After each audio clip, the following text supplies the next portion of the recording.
Setiap anak memiliki potensi luar biasa yang perlu dirangsang dengan cara yang tepat. Lydia hadir untuk mendukung tumbuh kembang anak melalui pengalaman sensori yang menyenangkan. Melalui aktivitas sensori yang dirancang khusus oleh para ahli, Lydia membantu mengasah motorik, kecerdasan, dan perkembangan sosial emosional anak. Tidak hanya itu, momen ini juga mempererat hubungan antara orang tua dan anak, menciptakan kenangan indah dan penuh makna. Kami percaya, anak yang terstimulasi dengan baik akan tumbuh lebih optimal, membangun fondasi yang kuat untuk masa depan, dan mencapai potensi penuhnya. Dengan bahan berkualitas dan aman, Playdio adalah pilihan tepat untuk mendukung harapan Anda melihat buah hati tumbuh dengan penuh sukacita.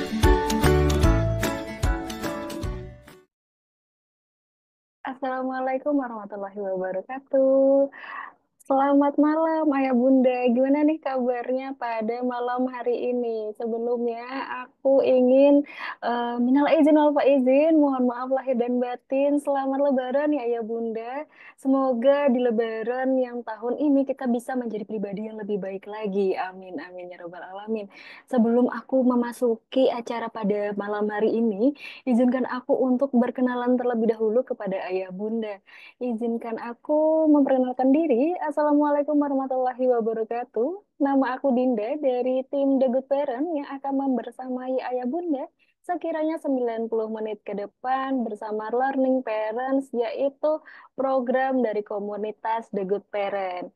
Nah, hari ini kita akan membahas terkait dengan kesehatan gigi anak nih, yaitu dengan tema lidah dan gusi bersih, fondasi gigi kuat, pentingnya membersihkan lidah dan gusi anak sejak sebelum gigi pertamanya, yang akan dibawakan oleh member dari Parents Better Community, yaitu Dokter Gigi Aninda Ayu Lestari, dan juga beliau ini sudah tergabung di komunitas Parents Better Community di Baby Two. Mungkin dari ayah bunda di sini ada yang bergabung di grup yang sama dengan Dokter Aninda, bisa dong diketik-ketik nih di chat ya. Izinkan aku juga nih untuk memperkenalkan narasumber kita pada malam hari ini, yaitu Dokter Gigi Aninda Ayu Lestari. Oke, selamat malam Ayah Bunda ya. Para bunda nih, banyaknya para bunda nih kalau aku lihat ya. Yang pastinya sebagai orang tua ya, kita selalu ingin memberikan yang terbaik bagi anak kita. Maka dari itu mungkin malam ini juga Ayah Bunda mengasah kemampuannya, wawasannya, nanti sharingnya ya diperluas dengan ikut salah satunya Zoom webinar yang seperti ini gitu ya. Jadi mendapatkan edukasi gitu ya. Uh, para bunda juga mencari informasi nih sebanyak-banyaknya pastinya memang adalah untuk anaknya ya. Tadi kurikulum PT-nya sudah dibacakan. Terima kasih Kak Disa. Jadi garis besarnya memang saya besar lahir di Jakarta, tapi besar di Bandung dan setelah menikah saya ikut suami di Jawa Tengah. Eh, oke. Lanjut Kak Disa. Oke. Nah, jadi eh, orang tua itu adalah sebenarnya para ibu ya, para moms ini adalah ujung tombak ya, ujung tombak dari perkembangan anak ya. Eh, Nah, pentingnya membersihkan lidah dan gusi bayi sejak sebelum gigi pertamanya erupsi ya. Next Kak Disa. Oke. Jadi memang ibu adalah ujung tombak perkembangan anak ya. Makanya ya para ibu yang malam ini bergabung di Zoom ini memang juga adalah untuk menambah wawasan karena memang pastinya demi anak ya. Eh, Next, nah jadi peran orang tua itu memang sangat diperlukan dalam membimbing anak kita, dalam mengingatkan ya nantinya pasti yang jadi sumber cerewet ya biasanya ibu ya. Mengingatkan dan terakhir adalah menyediakan fasilitas pastinya ya. Nanti dari mulai sikat gigi, cermin dan sebagainya ya. Next. Nah, ini karena para moms juga dari banyaknya yang dari bayi ya, banyaknya yang anaknya mungkin masih bayi ya. Memang teorinya adalah kita membersihkan mulut mulut bayi itu adalah setiap selesai menyusu dan sebelum tidur malam. Ya, memang sulit ya, tidak tidak mudah pasti ya. Kalau kita berjalan di atas teori setiap selesai menyusu, bayangkan coba kalau setiap selesai menyusu 2 jam sekali ya harus dibersihkan ya. Nah, tapi mungkin tidak mudah kalau seperti itu. Tapi yang paling penting coba habit kebiasaannya itu sebelum si baby itu tidur ya. Jadi sebelum tidur ya dibersihkan rongga mulut bayinya. Next. Nah, jika sudah mulai tumbuh gigi itu kapan dibersihkannya ya? Biasanya ada yang 6 bulan yang paling cepat ya. Ada yang 7 bulan, 8 bulan tuh biasanya gigi bawah depan itu sudah mulai tumbuh ya. Nah itu sudah wajib, nggak boleh lupa setiap selesai menyusu ya, setiap selesai makan ya kan sudah MPASI ya kalau 6 bulan ya. Dan sebelum tidur ya. Jadi kalau tadi, setiap selesai menyusu ya, mungkin teori seperti itu agak sulit. Minimal kalau saya sih ya sebelum tidur, si babynya sebelum tidur.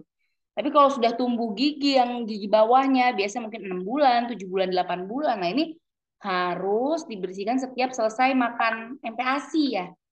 Nah, dan sebelum tidur ya. Tujuannya memang adalah agar si habitnya itu terbangun ya, kebiasaannya itu terbangun ya. Next. Nah, nantinya kalau sudah mulai belajar berjalan ya, mungkin biasanya lebih dari 1 tahun. Nah, itu anaknya sudah mulai belajar menyikat gigi dibantu ibunya dari belakang ya, menggunakan sikat gigi anak ya. Jadi patokannya kalau sudah kalau sudah bisa belajar berjalan ya, berarti kan dia sudah mulai belajar berdiri ya, belajar berdiri. Nah, itu berarti sudah mulai bisa untuk sikat gigi dari belakang ya, dibantu sama kita ya, sama ibunya ya. Jadi si anaknya itu udah terbiasa menyikat gigi ya. Kita bantu dari belakang ya. Itu untuk usia 1 tahun ya. Start 1 tahun atau start saat si anaknya sudah mulai belajar berjalan ya. Berarti kan sudah bisa berdiri ya. Next. Nah, nanti bisa diajarkan. Nah, ini caranya seperti ini ya. Kurang lebih 1 tahun ini seperti ini ya. Si ibunya atau ayahnya, mami atau dedi bisa berdiri di belakang ya. Sambil di depan nanti mungkin ada cermin. Ya, kita ajarkan si anak untuk menyikat giginya ya. Nah, ini juga saat ini sudah mulai diajarkan anak untuk berkumur ya. Kumurnya dengan menggunakan air matang ya. Siapa tahu nanti takutnya ada yang tertelan ya. Next.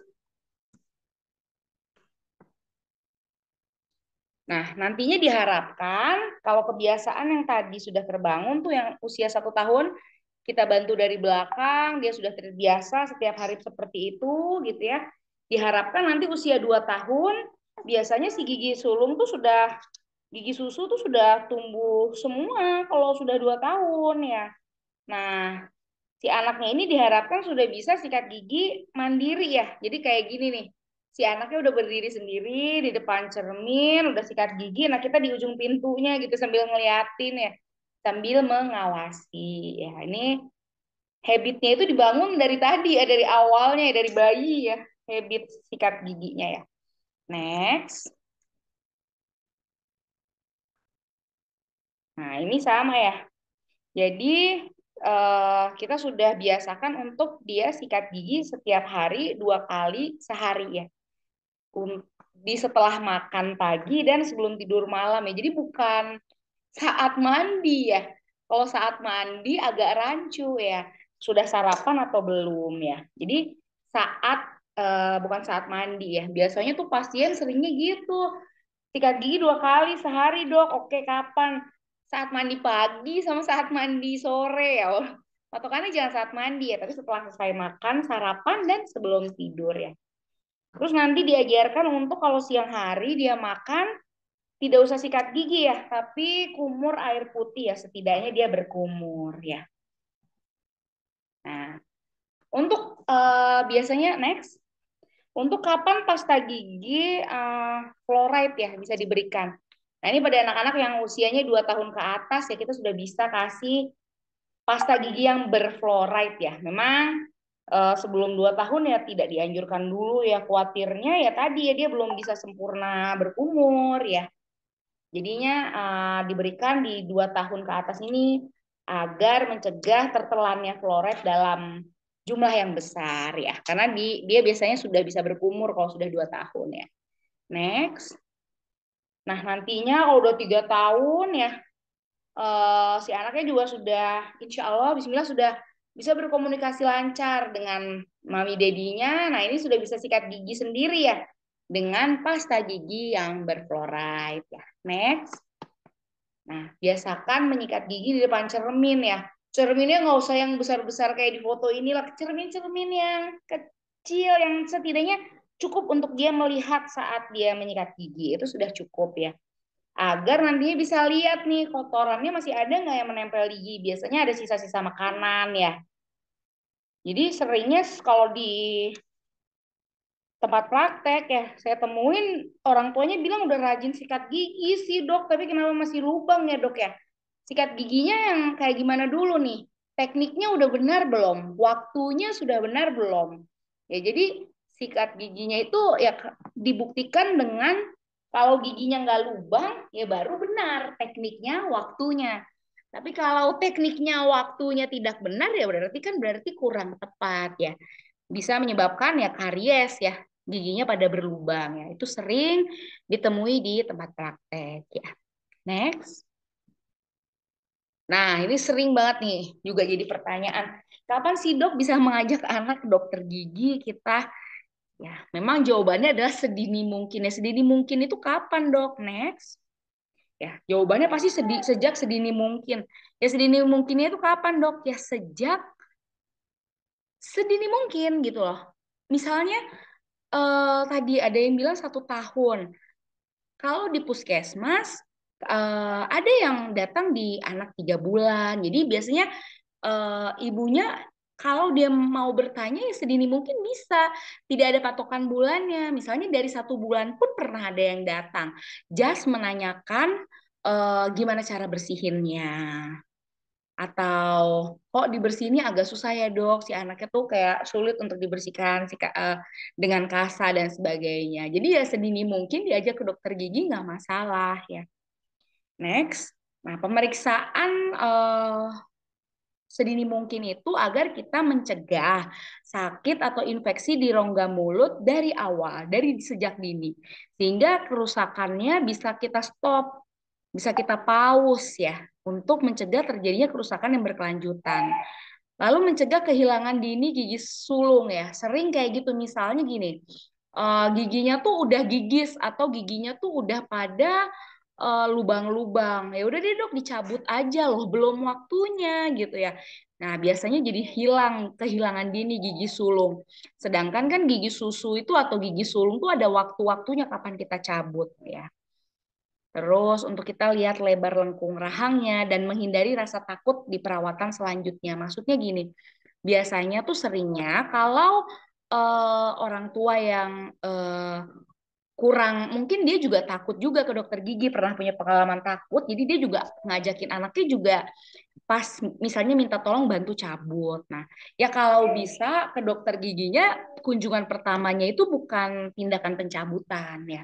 Biasanya kalau di pertemuan pertama tindakan pencabutan, nah itu kan udah tindakan darah berdarah lah ya.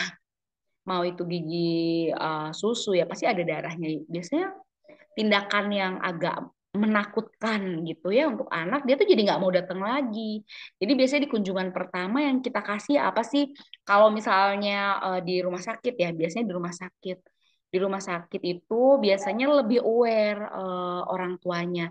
Jadi dia datang cuman sekedar mau scaling pada anaknya yang usianya 3 tahun, atau dia cuman mau kasihin anaknya tuh topical fluoride di giginya yang sudah tumbuh semua ya, di 2 tahun kan udah tumbuh semua tuh gigi susu. Gigi sulung udah tumbuh semua, dia minta orang tuanya minta diberikan topical fluoride agar si gigi anaknya tidak berlubang. Nah, perawatan-perawatan yang menyenangkan di awal, nantinya kita juga akan mendapatkan kepercayaan atau trust si anak. Jadinya nanti untuk selanjutnya kalau misalnya mau dibantu cabut, si anaknya tuh udah buka mulut lebar-lebar, jadi udah nggak takut. Next. Cara membersihkan rongga mulut bayi ya. Nah, ini next. Oke. Oke, gimana sih cara membersihkan rongga mulut ya dari yang tadi kita bicara dari usia setahun, 2 tahun, 3 tahun ya tadi kita bicara di usia itu.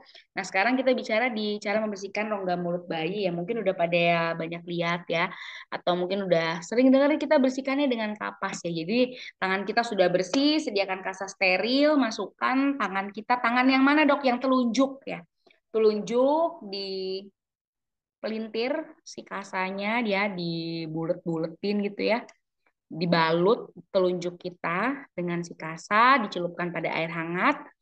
Nah, dimulai dari luar mulut ya. Jadi daerah bibir tuh kita bersihin tuh. Daerah bibir masuk ke gusi terus masuk ke lidah perlahan. Posisi bayinya di sini bisa berbaring tegak ya, berbaring. Jadi maksudnya lurus aja atau rada digendong sedikit ya. Nah, itu bisa kayak gitu ya. Next. Tips dan trik agar anak mau menjaga kebersihan rongga mulut ya. Nah ini biasanya kalau tidak dimulai habitnya dari awal agak susah nanti ke depannya ya. Jadi memang prinsipnya dimulai sejak dini. Jadi dari bayi dia dibiasakan untuk dibersihkan rongga mulutnya. Nah, nantinya kalau misalnya sudah besar ya 2 tahun kan 3 tahun sudah bisa diajak komunikasi, kita kasih tahu ini tuh penting loh nak, kita bersihin kayak gini tuh emang penting gitu ya, apalagi gigi itu estetika, biar cantik, biar saat senyum juga giginya bagus putih nggak kuning-kuning. Nah jadi kita berikan kasih tahu gitu ya ke anaknya tuh manfaatnya itu apa. Terus kalau kita temui di satu titik si anak itu agak males nih sikat gigi, ya udah deh mam nanti aja mau tidur dulu. Ya udah, pokoknya kita jangan menyerah. Ayo kita beri motivasi ya. Jangan kita juga lunak juga gitu. Nah, terus jangan lupa beri pujian. Wih hebat nih deh kamu sekarang sikat giginya rajin sebelum tidur, sebelum mami kasih tahu kamu udah sikat gigi misalnya gitu. Terus misalnya kalau lagi ke minimarket gitu ya, anak yang pilih sikat giginya, dia maunya yang mana, kan lucu-lucu tuh ada banyak. Ya, next. Terus biasakan agar setelah makan manis atau lengket, sering orang tua tuh nanya, boleh nggak sih dok makan manis, makan coklat, makan permen? Ya harusnya jangan. Tapi kalaupun anak-anak kan susah ya kalau dilarang, ya udah kalaupun memang harus, ya udah setelahnya umur air hangat ya. Atau bisa kita perjanjian, oke deh makan jajan-jajan yang manis-manisnya tadi 1 minggu sekali ya dek. Terus kita tetap pantau si anak sikat gigi itu sampai SD bahkan sampai 7-8 tahun. Nah terus orang tua periksa giginya, jadi jangan tunggu anak sakit. Nah itu tuh sering baru tahu setelah si anaknya ngeluhin sakit. Nah jadi orang tuanya kita tuh periksa si giginya nih sebulan sekali. Kalau ke dokter gigi 6 bulan sekali. Boleh nggak dok ke dokter gigi sebulan sekali? Ya boleh-boleh aja sih. Cuman kadang kan ada aja ya selalu alasan untuk kita tuh cari alasan untuk kayaknya nggak bisa dok, susah waktunya, antri dokternya males. Ya udah pokoknya intinya orang tua periksanya 1 bulan sekali. Jadi kita curi start lah. Si orang tuanya tuh nggak kecolongan kalau ada yang mau berlubang. Gitu. Next. Ya memang prinsipnya tidak mudah ya jadi seorang ibu dengan segala tugas dan perannya. Kayaknya bebannya besar dan bebannya banyak banget ya. Tapi aku harap kita terus semangat ya para mama ya. Oke. Sekian dari aku, terima kasih. Dan boleh nanti sambil ditanya ya Kak Disa ya. Mungkin ada para mami yang mau tanya, ada yang kurang jelas. Atau kecepatan nih, boleh nanti ditanyakan aja.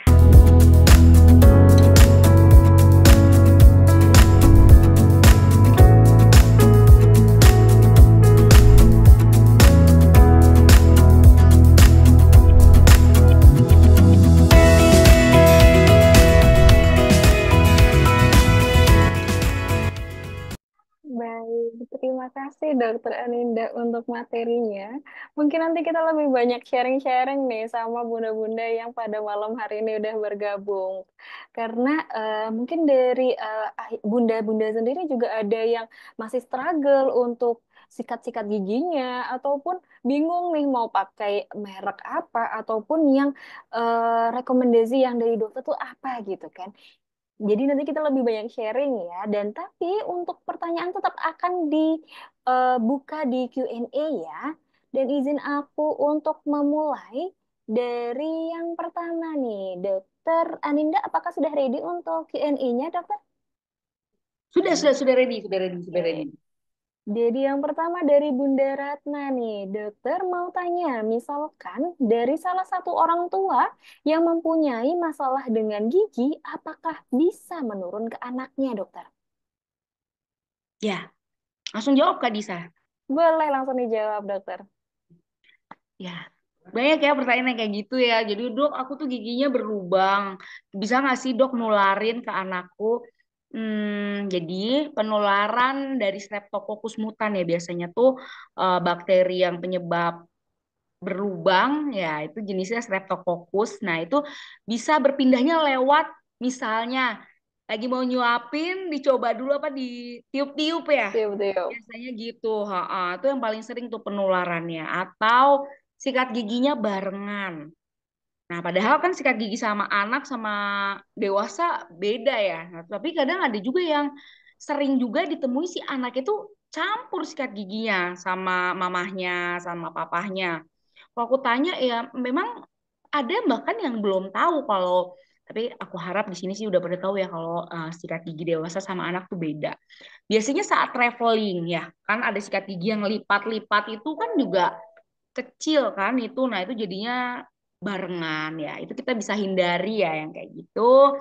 Just hal-hal yang sepele gitu ya, tapi ternyata bisa berdampak gitu ya. Oke. Terima kasih dokter atas jawabannya. Jadi kalau misalnya orang tuanya punya permasalahan gigi kayak gigi bolong, itu bisa ya menularkan dengan cara ada perantaranya nih. Mungkin Betul, dari betul. makanan yang ditiup ataupun barang-barang yang digunakan berbarengan gitu ya dokter ya. Jadi Iya, sikat walaupun gigi, traveling harus sendok. satu-satu. Nah, itu bisa. Mm-mm. Oh, oke, oke. Berarti sendok, makanan apapun yang istilahnya kontak langsung dengan mulut nih bisa menjadi perantaran ya, ya Bunda. Jadi tetap harus diperhatikan ya. Oke, dan untuk yang ditiup-tiup itu ternyata bukan juga mitos ya, dokter ya.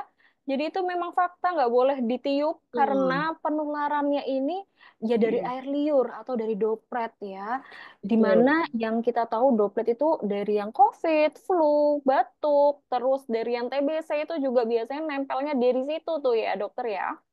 Mm-mm, betul, betul. Kita lanjutkan ke pertanyaan berikutnya dari Bunda Dezia nih. Dokter, batasan red flag usia tumbuh gigi pada bayi kapan ya? Anak saya tanggal 15 April besok masuk usia 10 bulan, tetapi belum ada tumbuh giginya. Padahal sejak 2 bulan sudah rutin konsumsi vitamin D3. Oke. Oke, ini langsung jawab lagi ya. Jadi Boleh, dokter. waktu tumbuh gigi sulung itu memang kita kalau lihat teori sebenarnya itu beda-beda ya. Jadi memang nggak ada patokan pasti gitu ya. Tapi ini tadi Bunda babynya sudah usia 10 bulan ya, 10 bulan tapi belum tumbuh gigi ya. Jadi yang paling pertama tumbuh itu adalah gigi bawah ya, gigi depan bawah ya. Yang paling pertama tumbuh itu adalah gigi depan bawah di mana range-nya ya. Jadi kalau kita berpatokannya itu pada jurnal yaitu adalah di 6 sampai 10 bulan.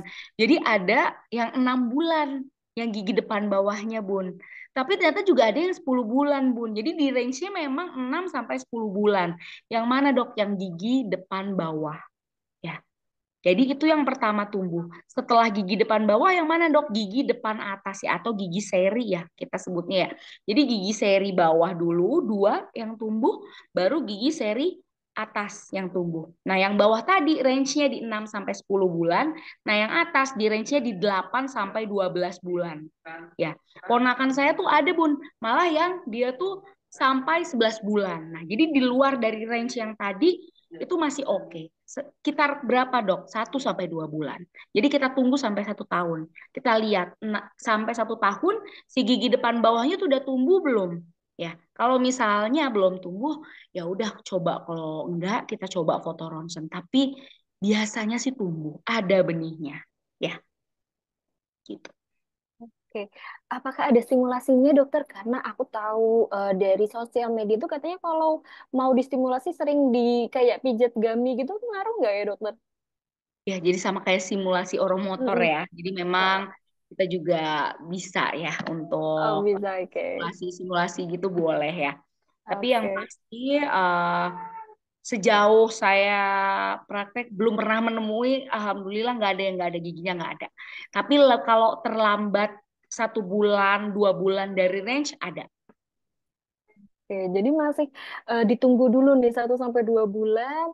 Apakah benar-benar terlambat atau memang tumbuhnya itu nggak sesuai dengan usia pada umumnya gitu ya. Tapi walaupun Iya. terlambat nanti bisa langsung ngecek juga nih di dokter gigi dan nanti di ronsen gitu ya dokter. Apakah udah ada benih giginya atau belum gitu ya. Mm, mm, Oke. mm. Tapi yang Itu pasti Bun, yang paling penting itu pertama itu gigi depan bawah ya, itu 6 sampai 10 bulan, yang atas 8 sampai 12 bulan. Jadi kita masih bisa tunggu kok sampai 12 bulan ya. Oke, kita bisa tunggu sampai 1 tahun untuk di Hmm. apa namanya itu namanya ditunggu dulu ya, ditunggu dulu sambil kita dicek juga sering dipijat gusinya seperti kayak latihan oromotor kayak gitu. Jadi bonusnya tuh untuk latihan oromotor. Kita lanjutin ke pertanyaan berikutnya nih dari Bunda Carolina Hermalinan. Halo dokter, anak saya usia 6 bulan setengah. Sudah tumbuh gigi di gusi depan bawah, bagaimana cara perawatannya, dokter? Apakah perlu pakai pasta gigi? Seperti tadi sudah sempat dibahas ya, dokter. Mungkin nanti bisa kita lebih concern lagi nih. Mungkin baru satu pertanyaan bisa langsung dijawab, dokter. Oke, jadi yang 6 bulan tadi ya, selamat sudah tumbuh gigi. Digigit nggak saat DBF ya? Oke. Jadi untuk perawatannya sama ya, nanti bisa pakai kasa hangat ya. Kalau misalnya kadang kasa hangat juga mungkin agak repot ya. Biasanya para moms tuh ada juga yang sekarang tuh sediaannya tuh dia udah ada sticknya, terus di ujungnya memang udah ada kasanya gitu ya. Nah yang pasti untuk masih 6 bulan ya, sepertinya kalau untuk sikat gigi agak sulit mams ya. Jadi coba dipakai kasa aja dulu. Terus tadi untuk dikasih pasta dengan berfluoride ya, pasta gigi berfluoride, tidak usah dulu, tidak apa-apa. Ya, yang penting dibersihkan dari sisa makanan atau plak ya. Jadi kan dia sudah MPASI ya Mam ya, di 6 bulan tuh kan sudah MPASI. Nah, yang penting sekitar dari giginya, di sekelilingnya dilihat ya bagian depan sama bagian yang menghadap ke lidah itu dia harus sudah bersih ya, pakai kasa yang diiniin air hangat ya. Seperti itu ya. Kalau untuk pasta berfluoride nanti dulu saat dia sudah bisa berumur ya, Mam. Oke. Jadi tetap diajarin juga ya kalau untuk kumur-kumur ini ya, dokter ya. Karena memang Kan di untuk usia 6 bulan kumur-kumur ini masih agak muda. struggle ya, dokter ya. Iya, iya. Agak susah ya nanti, tapi masih bisa lah ya. Untuk berkumur nanti Masih kita bisa coba di ya. 1 tahun ya. Oke, oke. Jadi kalau mau aku kasih, aku ada tips juga nih mungkin dari aku sendiri yang sekarang anakku usianya 3 tahun. Pas usia 3 tahun ini udah bisa yang namanya kumur-kumur nih, Bunda. Jadi nanti ayah Bunda dari umur awal MPASI ini bisa apa namanya dilatih nih kayak ngebuang airnya. Jadi dicuh-cuh kayak gitu. Nanti anaknya bisa di apa sih namanya itu ya?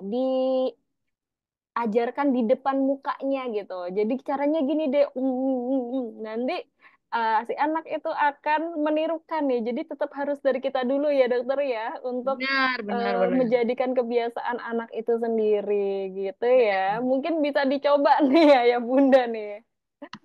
Oke, lanjut ke pertanyaan yang kedua dari Bunda Carolina. Apakah benar dokter kalau salah satu efek dari tumbuh gigi itu adalah diare dokter? Salah satu tumbuh gigi diare sepertinya tidak ya. Tapi di usia berapa nih? Di usia 6 bulan tadi ya. Di usia pertama tumbuh gigi kan 6 sampai 10 bulan ya. 6 sampai 10 bulan mungkin ada yang 6 bulan. Itu kan fase oral ya, segala barang dimasukin ya. segala yang dia temuin dia masukin. Nah mungkin disebutnya itu diare itu dari situ, dari fase oralnya itu yang dia segala dicaplok. Karena memang di 6 bulan kan memang fase oral tuh lagi aktif-aktifnya dan gigi bawah yang tadi itu kan baru pertama tumbuh ya. Jadi mungkin dari diare itu, jadi banyak yang suka bilang mungkin kayak gitu ya, padahal tidak ya. Efeknya tuh biasanya memang nyeri di gusi ya, mungkin agak demam itu ya mungkin dari nyeri ya. Tapi kalau untuk diare lebih karena fase oralnya itu, Mam. Jadi tapi memang agak sulit ya. Kita aduh masa semua barang kita lapin gitu, lapin itu agak sulit ya. Jadi memang kita harus banyak bismillah gitu ya. Betul-betul nih. Mas, karena fase oralnya ini nih biasanya yang disalah kaprahkan jadi karena efek tumbuh giginya nih. Iya. Kan dari Mm-mm. dokter ada ini nggak tips and trick gitu dokter biar nggak apa namanya? Biar nggak nyilu ataupun nyeri di gusinya gitu ketika tumbuh gigi dokter? Ya kita bisa pakai yang titer-titer yang ditaruh di freezer ya. Ah iya Mungkin iya. kan kalau untuk buah sih jangan dulu ya. Kalau dari DS aku tuh malah buah jangan dulu ya. Mungkin dari titernya itu ditaruh di freezer, digigitin tuh udah dingin-dingin tuh sudah enak ya. Oke, jadi bisa nih titernya yang isinya tuh yang lembek-lembek gitu ya dokter ya. Iya. Jadi dicuci terlebih dahulu nih pakai yang food grade biasanya kan pakai apa namanya untuk Mm-mm. cuci MPASI nih ya. Terus baru ditaruh Mm-mm. di freezer. Kalau sudah dingin itu baru boleh dikasih ke anaknya untuk mengurangi nyeri dari gusinya gitu ya. Mm-mm. Mm-mm. Dan mungkin bisa ditambahkan lagi nih dokter, apa yang harus dilakukan untuk mencegah dan mengurangi dramaku? Kayaknya mencegah nggak bisa ya dokter ya.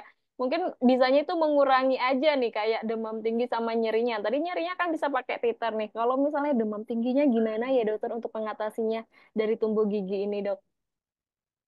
Ya kalau udah demam tinggi ya kita memang sudah ya tadi ya paracetamol ya, memang paracetamol ya, agar gimana caranya agar dia mencegah untuk demamnya tinggi ya, karena kan memang kita kan khawatir kalau dia demam tinggi itu takutnya nauzubillah min zalik tuh kan kejang ya.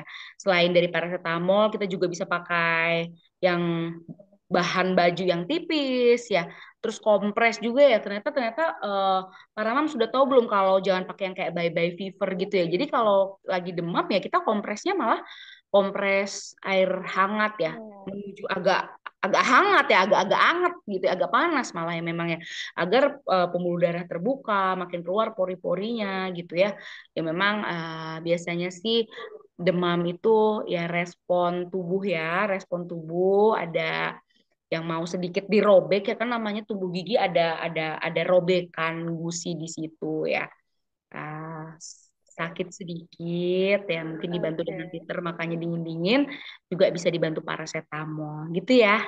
Oke, jadi untuk mencegahnya nih nggak bisa nih Bunda, karena memang untuk tumbuh gigi ini adalah salah satu tumbuh kembang anak. Jadi kalau misalnya dicegah berarti giginya nggak tumbuh gitu kan ya dokter ya. Jadi bisanya cuma Mm-mm. dikurangi aja nih. Cara kuranginnya dari nyeri gusi yang tadi bisa pakai Mm-mm. titer atau mungkin bisa nih kalau misalnya memang lagi nggak mau banget nih buka mulut, sakit, rewel, mungkin dari makanannya bisa diturunkan tekstur terlebih dahulu, terus nanti dinaikkan lagi nih kalau misalnya udah nggak sakit giginya. Dan untuk demam Mm-mm, betul tinggi betul. bisa langsung diberikan paracetamol ya dokter kalau udah 36 lewat 365 ya dokter ya. Kalau dari DS aku tuh malah di 37,5 ya untuk paracetamol tuh. Heeh. Oh iya, mohon maaf 37,5 maksudnya nih Mm-mm. dokter. Jadi 37,5 nih boleh diberikan Iya, paracetamol boleh boleh. atau ibuprofen yang ada di rumahnya Boleh. masing-masing Bunda gitu. Kalau misalnya udah sampai 389 apalagi 39 derajat Celcius udah bawa ke rumah sakit aja karena biasanya tumbuh gigi itu nggak setinggi itu ya dokter ya untuk demamnya ya. Iya, iya, biasanya nggak yang sampai tinggi sekali ya, cuman agak anget dikit ya, mungkin di 37,5, 37,6 ya, itu pokoknya kita mainin di titer aja karena kan dia juga gatel ya, gusinya tuh kayak gatel tuh sakit ya. Jadi gatel itu adalah respon ambang nyeri yang paling rendah ya. Jadi sakit sebenarnya kalau gatel tuh, makanya dia gigit-gigit ya, nggak apa-apa. Pakai gitu, pakai titer dingin ya. Oke, terima kasih Dokter Anindal untuk jawabannya. Kita lanjutkan ke pertanyaan berikutnya nih dari Bunda Rahmanur Laili nih. Dokter, untuk usia bayi 10 bulan, apakah boleh menggunakan odol yang menggunakan fluoride atau Ini kayaknya sudah sempat dibahas nih tadi ya. Untuk fluoride itu bisa digunakan 1 tahun ya, Bunda, biar nggak ketelen nih. Kalau misalnya tetap mau digunakan fluoride, karena sudah ada giginya 6 nih dokter di usia 10 bulan, berapa sih takaran yang disarankan untuk fluoride itu, dok? Oke, jadi memang kita nggak sarankan ya. Kenapa kita tidak sarankan pemberian fluoride sebelum dia 2 tahun ya? Karena kita hanya mau membangun habit, kebiasaan. Yang kita mau bangun tuh habitnya, kebiasaan dia membersihkan gigi. Jadi bukan kita serang fluoride, bukan. Ya, jadi patokan kita fluoride itu pemberiannya di 2 tahun ya, baru boleh menggunakan pasta gigi berfluoride. Sebelum itu yang kita bangun habit. Jadi bukan dok takarannya gimana, nggak bisa. Takarannya kita nggak bisa kasih karena yang kita mau bukan ngejar fluoride-nya tapi yang kita mau bangun habitnya, habit kebiasaannya. Gitu ya, Mams? Oke, jadi tetap harus dicek dulu nih, walaupun giginya ada 6, dibangun dulu nih kebiasaannya, biar nanti anaknya Bunda itu bisa eh, berproses nih, tidak ada drama pada saat sikat gigi, karena banyak banget drama yang untuk sikat gigi ini ya dokter ya. Benar, benar, benar. Oke, kita lanjutkan ke pertanyaan berikutnya dari Bunda Kurnilia nih. Dokter, anak saya tanggal 24 ini tepat 6 bulan. Saya ingin bertanya terkait mulut anak saya yang putih karena susu botol. Anak saya ini sangat susah untuk dibersihkan. Kira-kira cara untuk anak menjadi nyaman saat dibersihkan itu gimana ya dokter? Oke, yang pastinya kalau lidahnya sudah putih ya, kita coba bersihkan dulu pakai kasa yang hangat. Dok agak susah ya, yang pertama dia nggak boleh dalam posisi ngantuk ya. Terus yang kedua, coba pada saat pembersihannya disentuh-sentuh dulu bibir atasnya, nanti dia otomatis buka mulutnya agak besar, kita langsung masukin tangan kita telunjuknya ke arah paling belakang lidah, tapi bukan yang paling dekat tenggorokan, nanti dia jadi gitu ya. Jadi kita agak masuk, kita bersihkan ya. Kalau memang sudah tidak bisa dibersihkan dengan kasa, ya nanti coba ke dokter gigi. Nanti dokter gigi kita lihat si putihnya itu memang sudah ada indikasi ke arah jamur atau belum, gitu ya. Tapi biasanya sih enggak ya, biasanya sih bisa ya. Andai pun dia putih ya, apa namanya, mungkin memang pembersihannya saja yang tidak maksimal ya. Semoga bukan karena jamur. Terus kalau misalnya memang karena jamur gimana dong? Gak apa-apa, tenang aja Bun. Nanti ada obat anti jamur ya. Yang paling penting tuh kita kalau jadi ibu belajar agak tenang ya. Walaupun tuh sulit pasti ya. Itu yang paling sulit. Saya juga pun masih belajar. Kadang kalau buat ngomong ke pasien tuh gampang. Kalau buat diri sendiri udah paniknya tingkat dewa. Ya, Oke, jadi untuk putih-putih ini tetap harus dipaksa nih untuk tetap harus dibersihkan. Kalau misalnya makin menumpuk lagi yang menjadikan jamur nih yang kata dokter Aninda. Jadi untuk yang 1 tahun ini untuk dibangun habitnya dulu nih biar anak itu tetap nyaman dan tidak ada paksaan untuk membersihkan giginya ataupun untuk iya, lidahnya juga ya dokter ya. Kita lanjutkan ke betul. pertanyaan berikutnya dari Bunda Fania. Dokter saya mau tanya, kenapa ya pertumbuhan gigi bisa berbeda-beda nih? Apa yang membuat yang cepat tumbuh dan juga ada yang lambat nih dokter? Ya, jadi memang ada yang cepat, ada yang lambat. Itu range ya. Jadi hmm, nggak bisa dijawab dengan teori. Sama seperti ada yang si anaknya udah bisa duduk di usia segitu, ada yang belum. Ya bedanya dari kemampuan si anaknya. Kalau tadi, kalau yang gigi, ya memang memang memang dia waktunya seperti itu ya. Ada yang tanggal. Nantinya kan ada yang tumbuh nih, sekarang kita bicara tumbuh. Nanti di usia 6 tahun, 7 tahun, gigi depan bawah tadi tanggal. Ada yang 6 tahun dia baru tanggal, ada dia sudah tanggal. Ada yang 7 tahun baru tanggal. Jadi memang waktunya beda-beda. Yang membedakan apa dok? Apakah komposisi kalsiumnya dalam tubuh? Bukan. Jadi memang beda-beda aja sih tubuhnya. Seperti kita menstruasi ya. Ada yang SD kelas 6, ada yang SMP kelas 1 ya. Waktunya nggak bisa dirangsang itu gitu. Jadi memang waktunya beda-beda. Itu aja. Karena memang waktunya. Jadi si teori dari jurnal ada yang usia segitu, ada yang segitu, yang memang dia berdasarkan penelitian, ditanya, kamu usia berapa? 6, ini 6,5, 6 bulan 10 hari, 6 bulan 20 hari. Nah, itu semua dicatat akhirnya menjadi sebuah range 6 sampai 7 tahun misalnya gitu. Jadi eh, nggak ada karena kenapa-kenapa enggak, Bun. Jadi memang dia waktunya aja yang beda-beda, nggak apa-apa. Oke, jadi tetap rileks, tenang, tarik nafas, dan memperbanyak lagi ilmu-ilmu nih biar nantinya kita nggak panik nih ketika dihadapkan dengan situasi tersebut nih. Karena memang untuk disamakan menjadi yang umur anak A dengan mungkin adiknya yang usianya hampir mirip itu pun berbeda gitu ya. Apalagi Benar, yang benar, sudah benar, berbeda ibunya berbeda. kayak gitu nih. Jadi tetap harus eh, dari bundanya tenang terlebih dahulu, lalu diobservasi nih anaknya kenapa sih nggak sama seperti yang lain. Oh mungkin dikarenakan eh, beda dari ibunya tuh jelas ya, ibunya berbeda-beda. Satu Hmm. ibu pun tetap berbeda nih untuk pertumbuhan giginya. Jadi tetap harus dipantau terus ya Bunda ya. Lalu pertanyaan berikutnya dari Bunda Yuliana nih, dokter ada rekomendasi nggak makanan yang bisa membantu untuk memperkuat gigi anak, dokter? Oke, yang pastinya perbanyak kalsium ya. Kalsium menguatkan gigi ya. Makanan yang mengandung kalsium banyak tuh. Atau minuman yang mengandung kalsium ya, susu ya.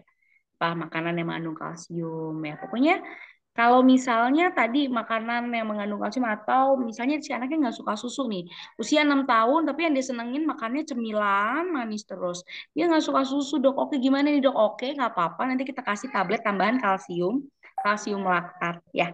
Jadi hanya kalsium, itu untuk dari dalam ya. Kalau untuk dari luar ya tadi ya pasta gigi berfluoride. Terus apa lagi yang bisa diberikan dokter gigi ya? Biasanya kalau kunjungan ke dokter gigi kita langsung kasih topical fluoride ya. Jadi fluoride dosis tinggi yang diberikan sama dokter gigi ya. Nah nanti si fluoride dosis tinggi itu bisa menguatkan gigi. Bisa nggak dok kita kasih fluoride dosis tinggi di rumah? Nggak bisa. Itu harus sama dokter gigi. Karena dia topikal, langsung ditemple, ada waktunya. Nggak bisa jadi 5 jam didiemin, nggak bisa. Jadi ada menit-menitnya ya. Jadi kalsium dosis tinggi. Kalsium apa fluoride dosis tinggi yang diberikan di ruang pelayanan poligigi.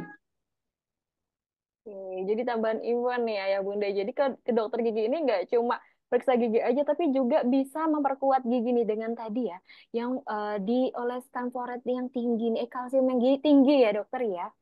Dan untuk itu namanya apa ya dokter? Kalau pelayanannya di klinik nih dokter, mungkin bunda-bunda biar bisa ngomong sama dokter giginya gitu. Oke, topical fluoride, Topical fluoride. topical fluoride atau pit fissure sealant ya. Biasanya dokter giginya tuh langsung tahu dok, aku tuh pengen gigi anakku tuh nggak berlubang di kemudian hari. Oke, udah langsung jawabannya dua itu. Oke, topical fluoride dalam bentuk varnish atau apa dan atau pit fissure sealant. Oke. Nih, tambahan ilmu baru nih ya Bunda. Jadi ke dokter itu tidak hanya nakut-nakutin anak nih untuk cabut gigi, tapi juga untuk Mm-mm, mm-mm. dicek nih. Itu karena yang paling utama, walaupun tidak ada masalah, tetap harus dicek nih. Karena anak-anak itu pertumbuhan giginya juga harus diperhatikan ya dokter ya. Benar, benar. Kita lanjutkan ke pertanyaan berikutnya dari Bunda Fitrialani nih, dokter. Selamat malam, anak saya usia 7 bulan. Giginya sudah ada 3, apakah sudah bisa diberikan pasta gigi? Oh, ini kayaknya sudah terjawab ya di sebelumnya. Jadi bisa dibersihkan pakai yang tadi dokter Aninda katakan itu kayak pakai yang ada gagangnya itu ya dokter ya Benar. dengan si kasa steril dengan dicelupkan air hangat gitu ya dokter ya atau mungkin yang sekarang Mm-mm. sedang hybing itu yang eh, ada kayak tisu untuk bersihkan gigi itu dokter sempat tahu nggak dokter itu apakah Nah, boleh, disarankan boleh. dokter Boleh, boleh ya boleh, dokter boleh, ya boleh, yang boleh. ada silitolnya itu ya dokter Boleh, ya boleh, boleh. itu Boleh, juga boleh nih untuk mempermudah biasanya nyari air anget misalnya lagi traveling itu agak susah bisa nih menggunakan pakai tisu yang itu boleh, boleh. lalu Ah, oke, jadi tadi untuk pertanyaannya Bunda Fitrialan ini sudah sempat dibahas dari pertanyaan bunda-bunda lain yang tadi kita sempat bahas kayak gitu ya. Mungkin eh, aku lihat dari chat ada satu pertanyaan lagi nih dokter. Oke. Anak saya usia 21 tahun, dokter, terbiasa minum susu dengan bot agar tertidur. Apakah bagaimana membersihkan giginya dengan habit seperti itu? Apakah cukup dengan diberikan air minum putih, dokter? Oke, jadi kalau untuk anak yang sudah punya kebiasaan ngedot di bawah tidur, segera di stop ya. Tapi kalau misalnya nggak bisa di stop, gimana dok? Emang karena udah kebiasaan, oke, nggak apa-apa. Nanti pada saat dia udah tidur, ditarik dotnya, dimasukin lagi dot yang isinya air putih hangat gitu ya. Jadi saat dia tertidur itu terakhir air putih hangat, bukan susu, gitu ya. Jadi ada dua dot nih yang ayah bunda sediakan nih. Kalau sudah mau ada kayak-kayak mau tidur, baru diganti nih ke air putih gitu ya, kayak dibilas gitu ya dokter ya. Iya, gitu ya. Oke, baik. Terima kasih dokter Aninda untuk materinya pada malam hari ini nih. Mungkin dari ayah bunda jadi tambah wawasan untuk kesehatan gigi sendiri ya. Mungkin dari dokter Aninda ada closing statement atau ada pesan-pesan nih untuk bunda pada malam hari ini. Oke, pokoknya sebagai seorang ibu memang kita adalah ujung tombak dari perkembangan anak ya. Jangan ragu untuk bertemu konsultasi sama dokter ya. Terus udah gitu kalau misalnya memang anaknya ada kesulitan pembersihan, ya boleh konsultasi aja. Yang pastinya kita juga harus terus gimana caranya memotivasi anak gitu ya. Oke, jadi tetap harus motivasi dan dimulai dari kita sendiri nih sebagai orang tuanya. Oke, Ya, terima kasih dari dokter Aninda. terima kasih Kak Disa, Mams. Terima kasih dokter.